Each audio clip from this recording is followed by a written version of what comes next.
আসসালামু আলাইকুম, সবাইকে আসন্ন ৫ই জুন বিশ্ব পরিবেশ দিবসের শুভেচ্ছা।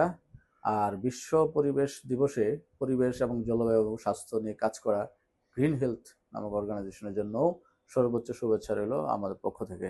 আমি ডাক্তার আশরাফুজ্জামান, আছি মেসিনা ডায়াগনস্টিক সেন্টারে। একই সাথে আমি কাজ করছি দৈনিক ভোরের পাতা পত্রিকাতে সিনিয়র সাব এডিটর হিসাবে আছে।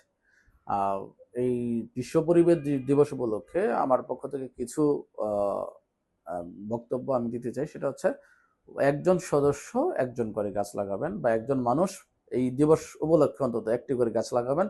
এবং এই দিনে অন্তত আমরা সব সময় প্লাস্টিক বর্জন করব, শুধু অন্তত এই দিনটাকে আমরা সে নো টু প্লাস্টিক বলবো। অবশ্যই আমরা এই কাজগুলো করে আমাদের দেশকে, আমাদের ভবিষ্যৎকে, আমাদের পৃথিবীকে সুন্দর একটি পৃথিবী উপহার দিব, সুন্দর সবুজায়নের একটা পৃথিবী উপহার দিব। সবাইকে আবারও বিশ্ব পরিবেশ দিবসের শুভেচ্ছা। সালামু আলাইকুম।